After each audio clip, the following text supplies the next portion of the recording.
지난해 10월 이종석 헌법재판소장 등 헌법재판관 3명이 동시에 퇴임했습니다. 3명 모두 국회 추천목 재판관들이었고 당시 여야는 누구를 추천할지 협상에 나섰지만 합의는 쉽지 않았습니다. 더불어민주당 박찬대 원내대표가 국민의힘이 이때부터 이완규 법제처장을 밀었다고 폭로했습니다. 작년 비상계엄 직전 국민의힘 추경호 전 원내대표는 이완규 법제처장을 헌법재판소 소장으로 앉혀야 한다고 강하게 주장한 바 있습니다. 박성준 원내수석 부대표도 우리는 절대 받아들일 수 없다. 헌법 수호의 인물이 아니라고 반대했다고 가세했습니다. 그러자 국민의힘 추경호 당시 원내대표는 즉각 전혀 사실과 다른 거짓으로 이완규 처장을 언급한 바 없다고 정면 반박했습니다. 한덕수 총리의 이완규 헌법재판관 후보자 지명의 여파로 여야가 협상 뒷얘기까지 들춰가며 거센 진실 공방을 벌인 겁니다. 민주당은 예전부터 절친을 헌재에 보내려던 내란 수계의 지령을 받아 한덕수 총리가 알박기에 나섰다고 목소리를 높였습니다. 특히 내란범을 배출한 국민의힘을 두고 정당 해산 심판이라도 진행될까 봐 미리 자기 편을 박아둔 거라는 주장까지 나왔습니다. 지역구와 비례대표 의원이 전부 다 의원직을 상실합니다. 국민의힘이 원하는 방향으로 대처할 수 있는 분을 선임하는 게 필요하지 않았나. 국민의힘 내에서조차 내란 공범 수사 대상을 지명한 건 문제라는 쓴소리가 나왔습니다. 감자해동이란 일명 내란과 관계되는 인사들은 모조리 조사해서 진실을 밝혀서 뿌리를 뽑아야 된다 생각을 하거든요. 이렇게 무리수를 뜬 게 과연 본인의 의지인지 좀.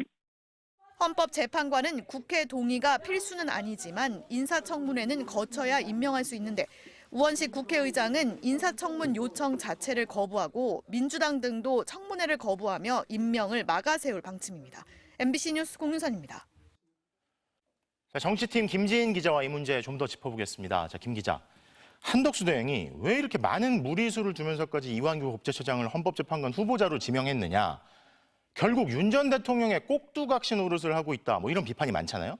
심지어 오늘 국회에서는 인사검증마저 제대로 안 이루어졌다. 속전속결로 군사작전처럼 이루어졌다. 이런 비판이 나왔죠. 네, 맞습니다. 오늘 더불어민주당 장경태 의원의 질의에서 나온 건데요. 이완규 후보자에 대한 인사검증 동의서를 보낸 게 지난 7일 오후인데 바로 다음 날인 8일 오전 10시에 한덕수 총리가 지명을 한 거거든요. 그러니까 24시간이 안 걸렸고 밤새도록 했다 그래도 24시간 안 지난 거네요. 그렇습니다. 네. 이렇게 하루도 되지 않아서 인사검증을 다 마쳤다는 건데 법사위에서는 무슨 군사작전이라도 하는 거냐 이런 비아냥이 나왔습니다. 민주당 등에서는 한덕수 총리의 이런 갑작스런 지명을 두고 내란 알박기라고 비판하고 있습니다. 네. 당연히 윤석열 전 대통령의 의중이 반영됐을 거라고 의심하고 있고요. 네. 더 나아가서 다음 대선 결과에 따라서 이 행정부까지 진보 진영에 넘어갈 수 있으니까 이참에 대통령 몫의 헌법재판관들이라도 보수 인사로 바꿔서 향후 국민의힘에 대한 정당 해산 심판 등을 막으려는 것 아니냐 이런 관측도 나옵니다. 자, 그런데 한덕수 대행이 낸 입장문도 이상한 것 같아요. 이렇게 속전속결로 해놓고 이건 내 깊이 고민한 문제다. 그리고 또 자기 스스로 내린 결정이다. 이걸 거듭거듭 강조를 했거든요. 그러니까 오히려 더 의아한 것 같은데 그럼에도 불구하고 이걸 막을 방법이 있습니까? 일단 우원식 국회의장이 한 총리로부터 인사청문 요청이 와도 접수하지 않겠다고 밝혔습니다. 네.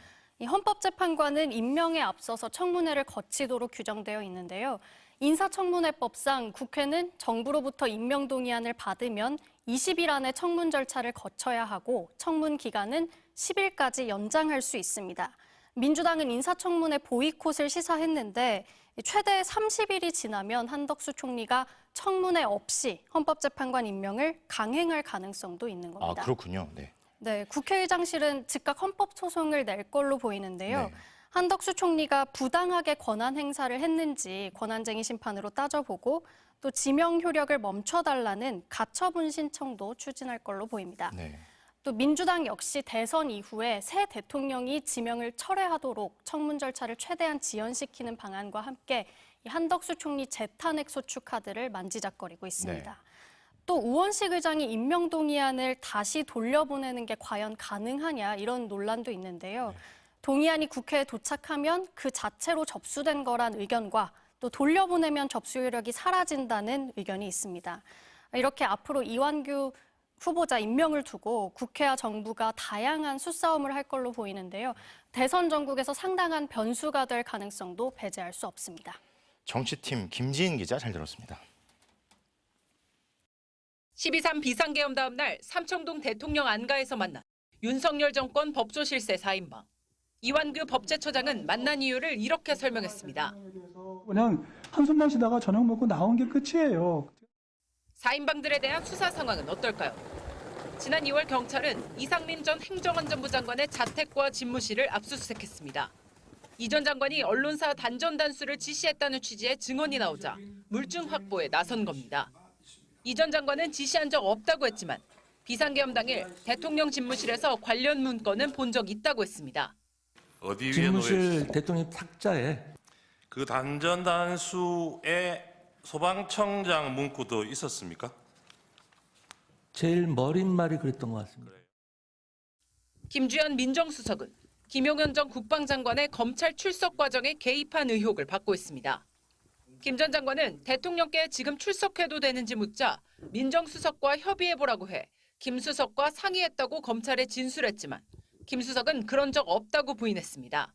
김 수석은 아직 검찰이나 경찰 조사를 받지 않은 것으로 알려져 있습니다. 박성재 법무부 장관은 12.3 비상계엄 선포를 방조하고 안가에서 내란 후속 조치를 논의했다는 이유로 탄핵 소추됐습니다. 박 장관은 자신이 계엄을 만류했고 안가는 지인들 모임이었다고 반박합니다. 선고는 내일 나옵니다. 해가 가기 전에 한번 보자. 4인방 가운데 이완규, 박성재, 김주현 세 사람은 모임 직후 휴대폰도 바꿔 의심을 더 키우고 있습니다.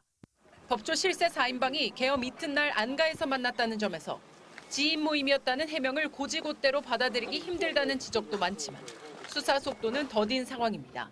MBC 뉴스 박솔립입니다.